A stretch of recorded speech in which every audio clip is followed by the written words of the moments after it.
Hello, everyone. This is about the same amount of people who are here at 9:30 in the morning when the fire broke out. And because there was a delay and we got rescheduled, Sandy ended up hitting the East Coast, basically. So Corey ended up having to fill in for an editor who lost power, who was on the East Coast. So it's just me. Sorry, we're going to go through this pretty fast so you can get drinks. And because Corey's not here, I'm probably going to do terrible on the slides he normally talks a lot about. So sorry in advance. Let's just jump in. Some of the, there's basically 4 parts to this that I wanted to jump into that are sort of the truths of news, as we as breaking news know it. 1, news is getting faster and smaller. It should not be apparent that news is getting faster. We started out in the world of newspapers where things took days or weeks to get to you, sometimes months back in the olden newspapers. Then we went into the world of television where you could pretty much turn the TV on any time when there was breaking news and instantly sort of see what was happening. Then when the web comes on, you actually just get to go whenever you want and see what is happening around in the world, and you don't have to wait for it to happen and then go find it. And so now we're in the world of the mobile social web where things are, you're finding out about things basically before even the journalists are finding out about them, because people are just taking their pictures and putting it up. People are at events putting up information, and you can just instantly get it sent to you through your social network or through other people picking it up out of the ether of the social network and sending it around to people. The other thing is news getting smaller. You may start at a newspaper article that is several paragraphs, takes several minutes to read. We've sort of transitioned to a blog post, which is might end up getting multiple blog posts that turn into an article. Then we have the tweet, which is getting smaller and smaller. You're sort of restricting yourself, but on purpose. And you've got this idea of a live blog, which is almost, which you can, I didn't do it justice there, but it's even smaller bits that have even less context in singular tidbits of updates. Together, it's really about, to me, it's really about there being a smaller and smaller context for the content, whereas in the world of an article, you have your inverted pyramid. You sort of say, here's the setup, here's the punchline. Let me remind you of all the things that happened before this, so you can have this cohesive answer to what you're reading. Whereas in the world of a live blog, any single item may just say, I think that's a really cool laptop that they're showing right now, but you don't have any sense of where that was in the big scheme of things. So really, it can only get so much, it can only get so small. I mean, your news is not going to just say, buh, in 5 years, and you're going to, say that that's great. But there is a question about will creating a structure or content around it make it okay to be, like how small, what kind of structure do you have to make around it to have that one little tiny bit of news make sense?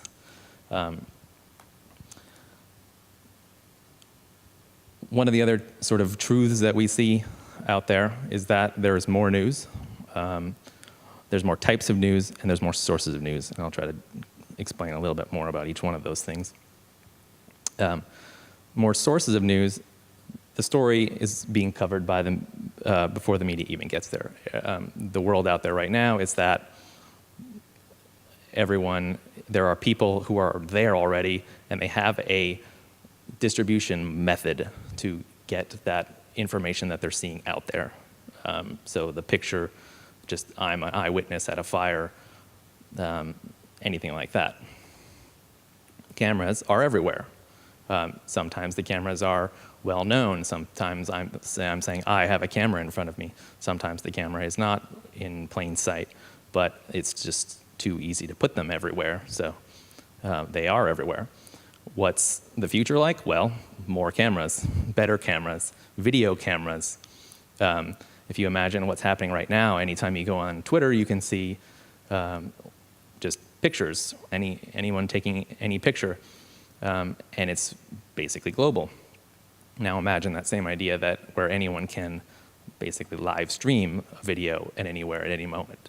You'll have people at a news story and just saying, I'm just going to hold this camera up, and now the world can watch what I'm watching live.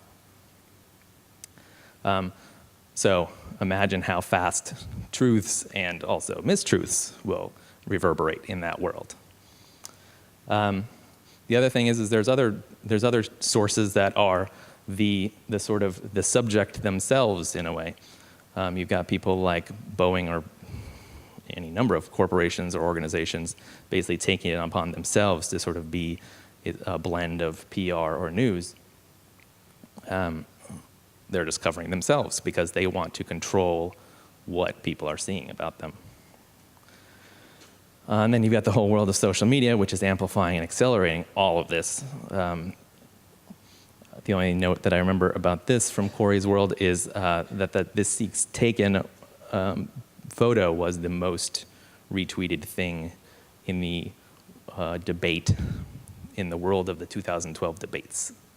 And that's something that the White House press corps put out there. That's not, that's not someone taking a sneaky shot of something. There's a very planned thing, but that's something that's out there and gets circulated extremely fast. And then we've got the president joining in on it. The president going on Reddit during his breaks. Like that's sort of putting it out there pretty quick, I would say. So, and then you've just got more types of news, more sources of news. You've got all of this news just in a tornado of information. You've got all your original sources, you've got all your mass media sources, you've got your independent sources, you've just got people on the ground, you've got people who are just committing acts of journalism, who aren't even journalists themselves. So at Breaking News, we sort of said, well, let's take all of that, and we sort of just generally see all that, and we want to build something around the world of breaking news. We sort of said, well,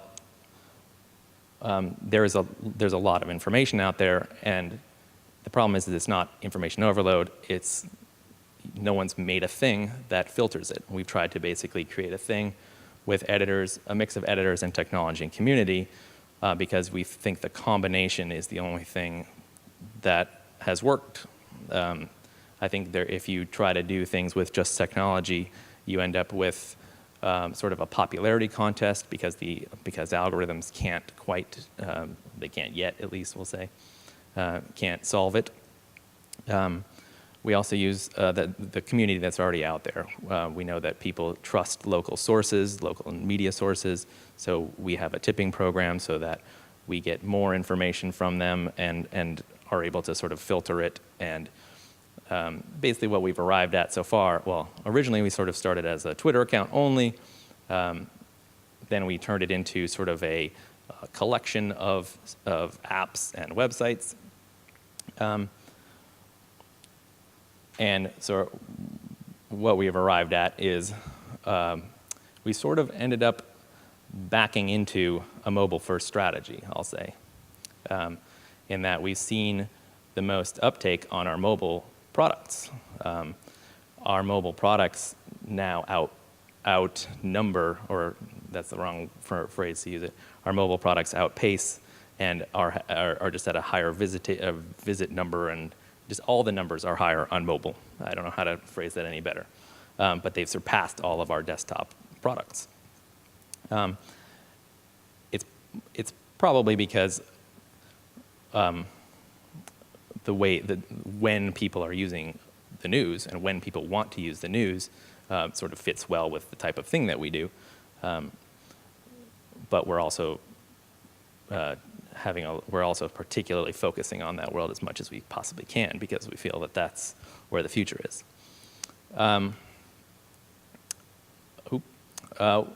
One of the other tenets that we believe is that everyone wants the news they get to be true. I'd be hard-pressed to find somebody who wants to get obviously wrong news. I mean, you want to get fake news in the form of The Onion or something like that, but you want the news to be true. So what's out there now doing this? Political fact-checking is it sort of started out slow, but it's definitely caught up to the game. I mean, if you were to follow any of the most recent debates from the fact-checking side of things, people are basically saying a sentence. They sometimes have the sentences in advance, so they know already whether it's true or not, and they already have a response to it. But the second someone says something, they can say, we already looked that up. That's not true. Here you go, everybody. I mean, the moderator even did that once, kind of, in the middle of the debate. There are even things that are doing this to ads. There's an app, basically, that's Shazam-like, which you just put it up to an advertisement that's playing on your television, and it says, oh, I recognize this ad. Well, someone's already done the fact-checking on this ad, so here is the answer for whether that ad is true. That's only going to get more and more real time in all of those scenarios. Another sort of thing that's going on in the world of truth is crowd curation and verification. Another way to do this is to basically have a person on the internet. They don't necessarily have to be there, but just talking to people who are there at the scene of the story. So this is Andy Carvin. He works for National Public, or I'll say he worked for National Public Radio at the time of this example. He was sort of on top of the Egypt protests, and people would say, I'm seeing this thing that's happening right now, and he would just literally say, who are you? What are you seeing? How do I prove that what you're saying is true? He wasn't just taking it for granted. There's a lot of misinformation around there. He was in Washington, D.C. or somewhere on the East Coast, so he wasn't actually always in Egypt, so he had to sort of check people. He would say, give me your phone number. I want to call you. I want to find out about this thing. I want to know whether the thing you're saying is legit or not.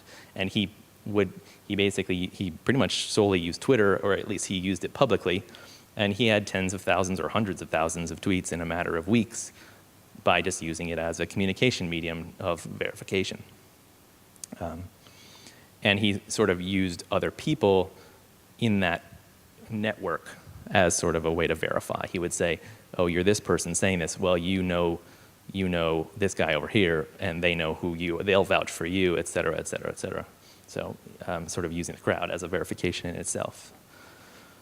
Another thing that is out there is just self-correction. If you are transparent about it, people see that as a very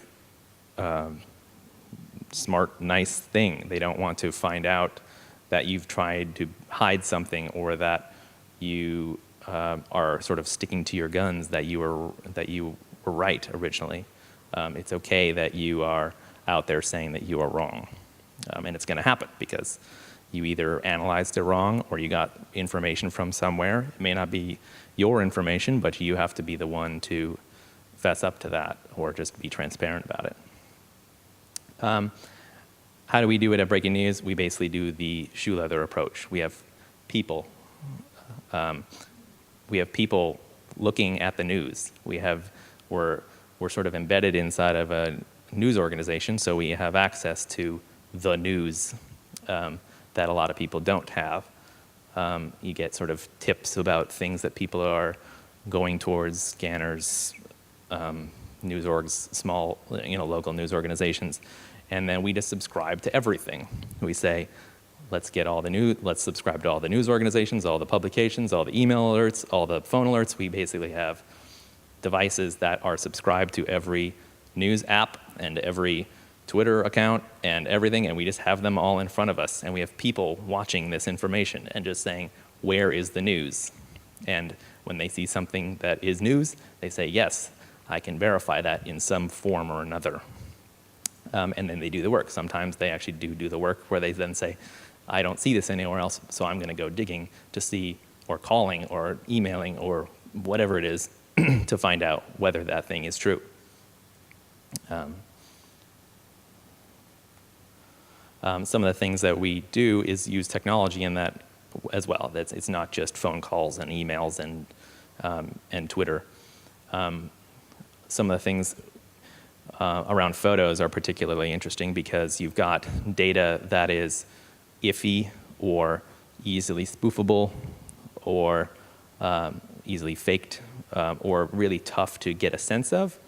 So like you may have a geotagged person who takes a photo, but that photo may not itself be geotagged. So you can't say, yes, that photo was definitely taken in Virginia Beach, even though that person is from Virginia Beach. So for example, you might see a photo or a piece of news out there and you might have to say, this person's talking about Virginia Beach. Let's go to their Twitter history or their Instagram history or their Flickr history or whatever and look and see, like, did this person talk about Virginia Beach ever before? Did they, do they have are they talking to people in that area? Do they know the area? Anything like that. In this, I'll sort of mention this photo in particular is one from when a jet crashed into a housing complex in Virginia Beach. And we saw this photo and it's like, wow, that's a pretty dramatic photo. But is it true? Well, we basically found one other photo, and don't quote me on that we only found one other photo and greenlit it or anything like that. But we saw another photo that was basically this exact same photo, except like 40 feet to the right and panned back a little bit. And we saw that the sort of like if you were to put the two together into a montage, you would realize that they were definitely taken from the same place. And so you could kind of use the one to verify the other because the other photo was from a person who had a bit of legitimacy to their geolocation and their location-specific information. And we matched up the bricks on the side of the building and whatnot. So there's ways to do that. There's also an interesting thing called TinEye. If anyone's not familiar, you can basically send a photo up to it and it will sort of find the originating version of that photo. So you can kind of see whether someone is basically trying to reuse an old photo and pay it off as their own little their own photo that they took. We run across that a lot where people will say, here's this photo of this protest, and then you run it through TinEye and it's like, no, that's from Tunisia in 2008. Sorry, You can do a lot with Street View and Google Maps as well in order to sort of look at, you can obviously just drop into Street View and say like, okay, this is supposedly where this photo was taken. Let's just look around a little bit and say, yep, okay, that building matches and all that kind of stuff. That's what we do. Another thing that we found about the news is, surprisingly, everyone is different. So we have this sort of problem of how do you get just what matters to you as any one person. There's a lot of different ways that everyone is different. Everyone has different friends, but there's ways to get people to share news and get news through your friends, through your social graph. There's a second twist to that, which is that people see news differently depending upon where it's coming from, and they also see news differently depending on sort of where they're at in the world of the internet. They see a wedding announcement as news. That's news because that's just personal news as opposed to world news. And there's nothing, that's just the way people think. There's nothing wrong with that. Another thing that everyone is different. Everyone has different interests. There's ways you can sort of try to suss this out. You can ask people what topics they're interested in, and you sort of build it, and then you can maybe perhaps then create a technology around that learns from what they do from then on. So that you could say, all right, well, here's what they picked at the beginning, and then let's learn, oh, they decided that they seem to be liking more and more of this type of story, so we'll add that into there. You can do some learnings like that. We kind of have a tricky situation in breaking news, which is that we start from everything, and you then need to say, what of everything am I interested in, as opposed to starting from nothing and saying, what are the few things that I'm interested in? Another reason everyone's different is everyone is in a different location. there's a lot of interesting things going on out there in order to get people information about information depending on where they are. You've got commercial things like Foursquare who are sort of saying, oh, you're right here? Well, let me give you a special based on where you are. There's sort of like augmented reality or just place note keeping or making or placing, I'm not sure what those things are called, where they're basically leaving information in geo-specific locations for you to find or just find out about. There's this, so there's Foursquare and Findery, and Google Field Trip is a new one where they're sort of saying like, let's push you different information depending on where you are. Another sort of spin-off of this is context and thresholds. Something like Dark Sky, which is a weather app, is geolocational, but it's really also about context.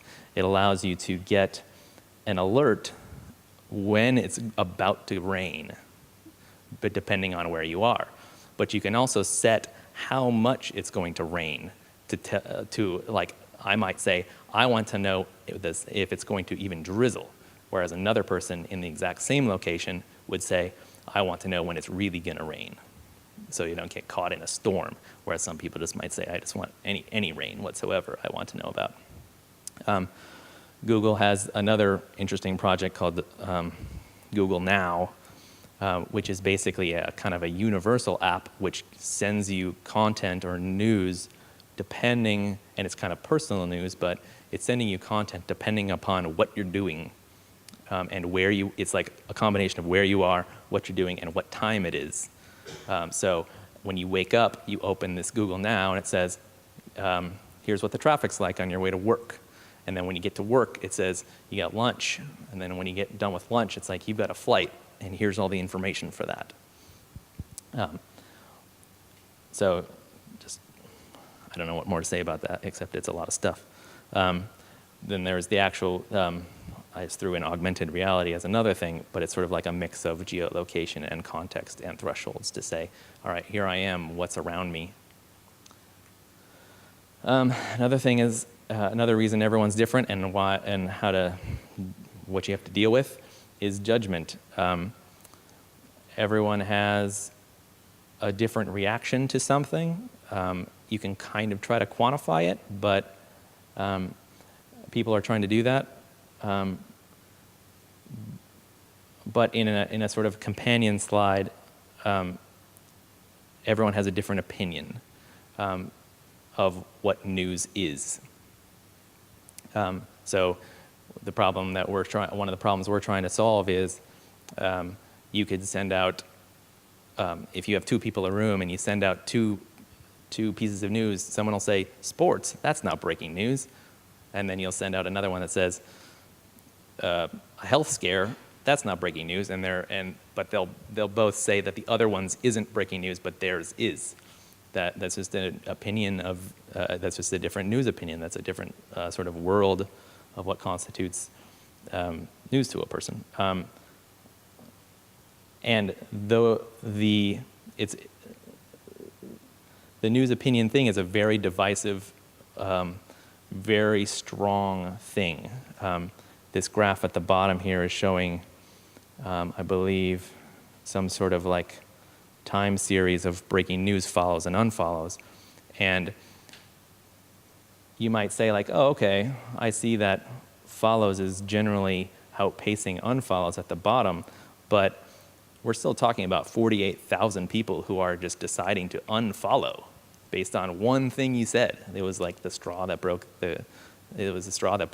And there's like, I was with you and then you said that one thing and now I'm out, I'm sorry. And that's a lot of people doing that, so it's not something to take lightly, even though you may be winning in the game at the end. So what else? I think my general takeaways of all of this is of sort of that everyone is different and all of these other sort of things that we've learned. What we're working on now is basically these 4 points. We think you should let people specify their interests. I think a lot of news organizations or even marketing organizations are scared to let people specify their interests because they think it's going to narrow their world too much. They're going to say like, oh, you're suddenly going to miss out that there's an earthquake that's destroying the universe. You know, like they're not going to miss out on that. They may not get it from you, but I think it's probably best that you are giving them what they want at the time that they want. They will find it from somewhere else, and sorry, this is going to happen.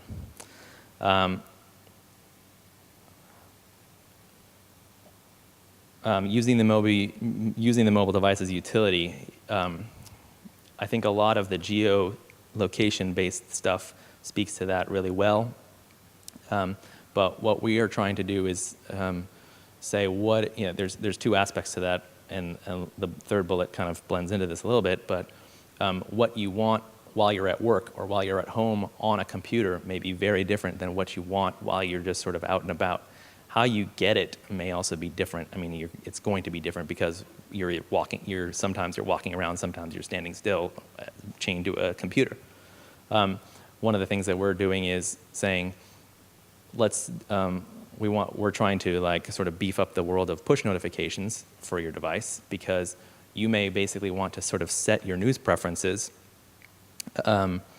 specific to your device. So you might say, I like sports and learning about Libya, and I want to keep track of Sandy, but you wouldn't want to get a push notification for every single one of those items. But you might want to get a push notification for Seattle. So if some big news event happened in Seattle, you would want to get that, and you'd want to know about that wherever you happen to be. And you sort of may set your preferences to be that you basically set it and forget it. You sort of say, all right, like I'm going to set a whole bunch of preferences, and then I'm never going to open your app again. I'm just going to use it for push notifications. And we're okay with that, where it's using the device as a utility. The different information in different contexts is another thing we're really focusing on. You saw a little bit of that with like Google Now, but we also sort of believe that showing, using the device, and like, for example, the best example I can come up with is live tiles in Windows Phone 7 and Windows 8 and Windows Phone 8 type of stuff. They try to give you information without you having to dive into it. They just say, we'll give you that piece of information right up front, so you don't have to press on something to find out. I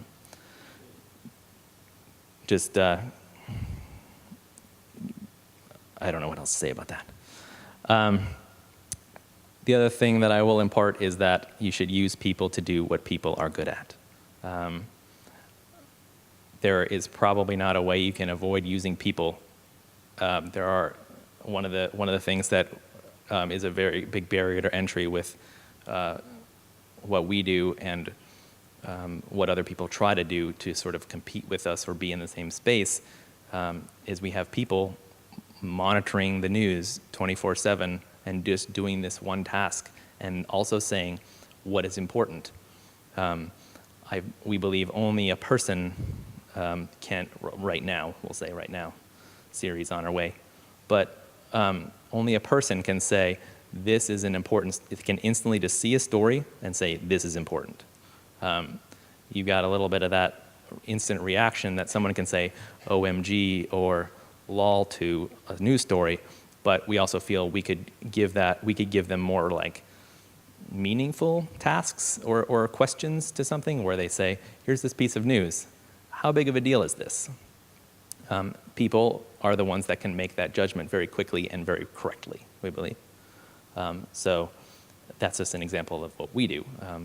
But we think that's a thing that everyone should sort of look at and say, yeah, is this, are we using people in the right way?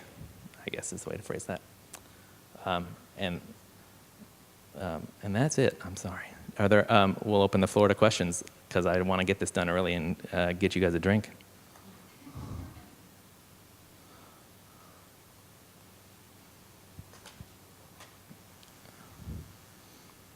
I'm just guessing I have to walk to the mic. Yeah, you do. Yeah, Okay. sorry. So, I'll repeat it if it doesn't. with breaking news, do you feel like the more context-heavy news articles that are posted on MSNBC or anywhere are actually dropping because breaking news can cover it?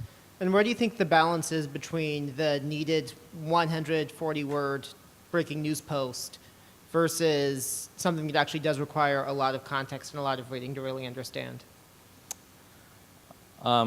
I'll try to answer that and let me know if it's not exactly on point. What we've tried to do with breaking news is kind of separate that and separate the spearhead of the news and the crazy chaos of that from the analysis and article writing of, for example, an MSNBC or NBC or anybody.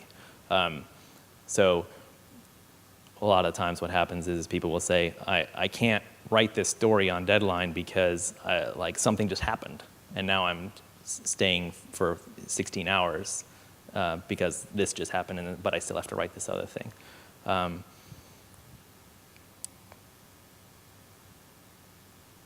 had a second thought on that and I lost it. Well, can you, what was the second part of your question again? Okay, how do you feel that breaking news kind of balances with the context-heavy websites and the context-heavy news that needs to happen? We're basically not trying to be that. So we're specifically not, we're trying to be only what's happening right now. And if you want analysis, if you want to read that story in depth, we'll basically try to give you the access to that. We'll try to be the pass-through to that. But we're not trying to be the site or the app of record. Okay. We're trying to say, do you really want to know what's going on right now anywhere in the world? Then come to us. If you're okay with waiting a few hours for it to sort of, if you don't want to watch it evolve, but you want to sort of see what happened, then you can go to a news site, a sort of major news site. Okay. Do you feel like other news sites are kind of following this record? I know that Breaking News got acquired by MSNBC a few years ago, and it seems to be going very well for you guys. But I'm definitely curious about sort of where is the requirement for the context? Where is the requirement? We don't throw anything away so that context exists for us. So we keep track of it as it's happening and sort of keep filing it as much as possible. We don't do anything super amazing with, we sort of use technology to handle our archive, I guess. We use things like auto taggers and location analyzers and stuff like that to sort of say, oh, did you mention Syria? Well, we'll put that in that archive, you know. We also have editors who are filling in that. While they're adding in the headlines, they're also sort of doing sort of custom categorizations of that as well in order to create an archive. But we really don't spend time on the archive. We say the archive is really about just sort of denoting when things happened as they happened, but not trying to then put them all back together into a narrative. Okay, thank you.